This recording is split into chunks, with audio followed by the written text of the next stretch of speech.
কবরে আলোর জন্য কি দোয়া করব, কি আমল করলে কবরে আলো থাকবে? কবর অন্ধকারের জগৎ।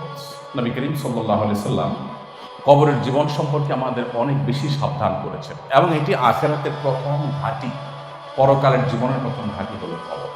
আমরা সাদা চোখে দেখি মানুষকে কবরস্থ করে, দাফন করে, মাটির সাথে মিশে যায়, পোকামাকড় খেয়ে ফেলে, মানুষের দেহাবশেষ শেষ। একজন নাস্তিকের দৃষ্টি এটুকু, এর বাহিরে সে যেতে পারে না, এর গভীরে তার যাওয়ার সুযোগ নাই। আল্লাহ তাআলা আমাদেরকে মুসলিম করেছেন, আমাদের দৃষ্টির গভীরতা কিন্তু এটুকু না, এটা ভেদ করে আরো অনেক দূরে আমরা যাই। আমরা জান্নাত জাহান্নাম পর্যন্ত পুরাটা জানতে পারি কোরআন এবং হাদিসের মাধ্যমে, যেহেতু তাদের আল্লাহর প্রতি বিশ্বাস নেই, সেজন্য তারা এর বাইরে আর যাইতে পারে না। একজন মুসলিমের দৃষ্টিভঙ্গি হবে, তার বিশ্বাস হবে যে কবরের জীবনটাকে কোরআনে কারিমে আল্লাহ তাআলা বলেছেন বারজাখী জীবন, ওমিন ওয়ারাইহিম বারজাখুন ইলা ইয়াউমি ইউবআসুন। মৃত্যুর পর পুনরুত্থান পর্যন্ত মানুষ বারজাখী লাইফের মধ্যে থাকে। বারজাখ শব্দের অর্থ হলো আড়াল, প্রাচীর, দেয়াল, অর্থাৎ আমার পরকাল এবং দুনিয়ার জীবনের মাঝখানকার এই জগৎ, এই প্রাচীরের মতো ওয়াল হলো আমাদের এই কবরের জীবনটা। সেটা কবর হতে পারে, কাউকে বাঘে খেয়ে ফেলেছে, বাঘের শরীরের সাথে মিশে গেছে, ওইটাই তার বারজাখী জীবন। তার দেহাবশেষ যেখানে যে অবস্থায় থাকুক, এমনকি পুড়ে যদি ছাই হয়ে যায়, এই ছাই যেখানে থাকুক না কেন, এটাই হলো তার বারজাখী জীবন। আমরা দেখি সে ছাই হয়ে আছে, আমরা দেখি সে মাটির সাথে মিশে যাচ্ছে। আল্লাহ সুবহানাহু ওয়া তাআলা তার ভিতরে বিশেষ রূহ দেন, যেটা দিয়ে সে শুধুমাত্র তার শাস্তি কিংবা পুরস্কার এটাকে সে ফিল করতে পারে, উপভোগ করতে পারে। আমরা কিছু টের পাই, এটা বারজাখী জীবন, আলমুল গায়ব।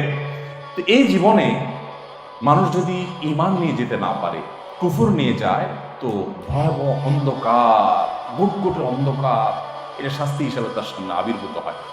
কি আমল দ্বারা সে অন্ধকার দূর করা যেতে পারে? প্রথমত ঈমান। ঈমান হলো সবচেয়ে বড় আলো, এটা দিয়ে সমস্ত অন্ধকার দূর করা হবে। আজকের পৃথিবীতে ইসলাম বিদ্বেষী, মুসলিম বিদ্বেষী সারা বিশ্বব্যাপী যারা আছে, এদের একটা টার্ম আছে, দেখবেন তারা আলো আর অন্ধকারের শব্দ দুটা ব্যবহার করে খুব বেশি। আলোকিত মানুষ আমাদের দেশে দেখবেন যারা সেকুলারিজমকে বিভিন্নভাবে প্রতিষ্ঠা করবার জন্য চেষ্টা করে, বিভিন্নভাবে ইসলাম মুসলমানদের খোঁচাখুচি করার প্ল্যান প্রোগ্রাম নিয়ে যারা সকাল বিকাল উঠে বসে, এদেরকে দেখবেন সবসময় এই শব্দগুলো ব্যবহার খুব বেশি করে। তারা যদি কাউকে আলোকিত মানুষ বলে, আপনি নিশ্চিত হয়ে নিতে পারেন হয় বড় নাস্তিক, আর না চুপা নাস্তিক, আর না হলে বিভিন্নভাবে সে মুসলিম বিদ্বেষ লালন করে ভেতরে। এই লোকটাকে তারা বলে আলোকিত, তার মানে সে ধর্মের গণ্ডি থেকে বেরিয়ে গেছে, যেন সে আলোর পথ পেয়েছে, এটা তারা বলে।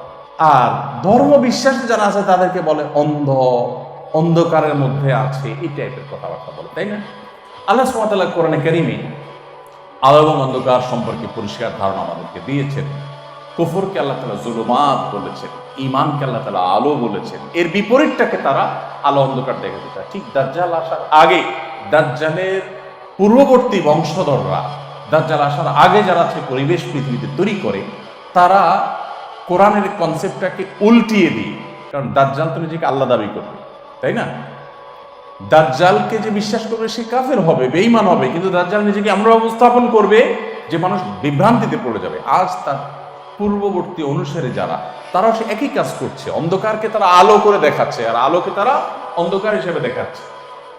যাই হোক, তো এই কারণে আলো এবং অন্ধকারের ব্যাপারটা, এটা ঈমানের সাথে খুব রিলেটেড একটা বিষয়। মানুষ যদি বেঈমান হয়ে মারা যায়, তখন তার বারজাখী জীবন অন্ধকারে পরিপূর্ণ থাকে, আর কিয়ামতের ময়দানে তো আছেই।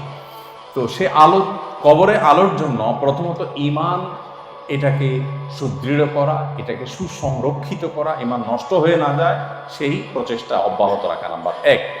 দ্বিতীয়ত, কবরে আলোর জন্য সালাদটাকে সুন্দর করার কোনো বিকল্প নাই। আমাদের সালাতের অবস্থা বড় কাহিল, বড় বেহাল। সালাদকে যদি আপনি সুন্দর করেন, কবরে সেটা আলোর ভূমিকা রাখবে, কারণ নবী সাল্লাল্লাহু আলাইহি ওয়াসাল্লাম বলেছেন আস-সালাতু নূর, সালাত এটা আলোর ভূমিকা দিবে।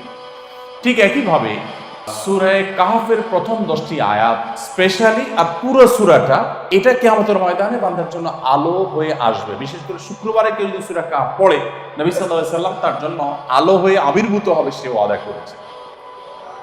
তো এই হাদিসের আলোকে আমরা সূরা কাহফ প্রতি শুক্রবার যদি আমল করার চেষ্টা করি, কোনো শুক্রবার এটা যেন মিস না হয়। আপনি বৃহস্পতিবার সন্ধ্যা থেকে নিয়ে শুক্রবার সন্ধ্যা পর্যন্ত পুরো টাইমের ভিতরে সূরাটা একবার পড়ে ফেলবেন। এটা আপনার কবরে আপনার আখিরাতে আলোর ভূমিকা রাখবে ইনশাআল্লাহ বিদিনিল্লাহ।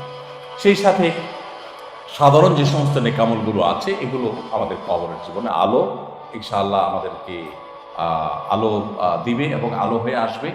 সেই সাথে কবরের আযাব থেকে পানাহের জন্য সূরা মুলক রাতে পড়া, এটা অনেক ইম্পর্টেন্ট আমল। সূরা মুলক প্রত্যেক রাতে পড়া, যে শোয়ার আগে আমি একবার সূরা মুলক পড়ব। যারা খুব ভালো পড়তে পারেন বা মুখস্থ আছে 3 থেকে 4 মিনিট সময় পুরো সূরা মুলকটা পড়ে ফেলা যায়। 4 মিনিট সময় কোনো সময়ই না। আপনি মোবাইলে টিপতে টিপতে কত 4 মিনিট খেয়ে ফেলছেন, কিন্তু সূরা মুলক পড়ার সময় পাচ্ছেন না। তো এটি আমাদের কবরের আযাব থেকে রক্ষা করবে, কবরে আলো ভূমিকা রাখবে ইনশাআল্লাহ।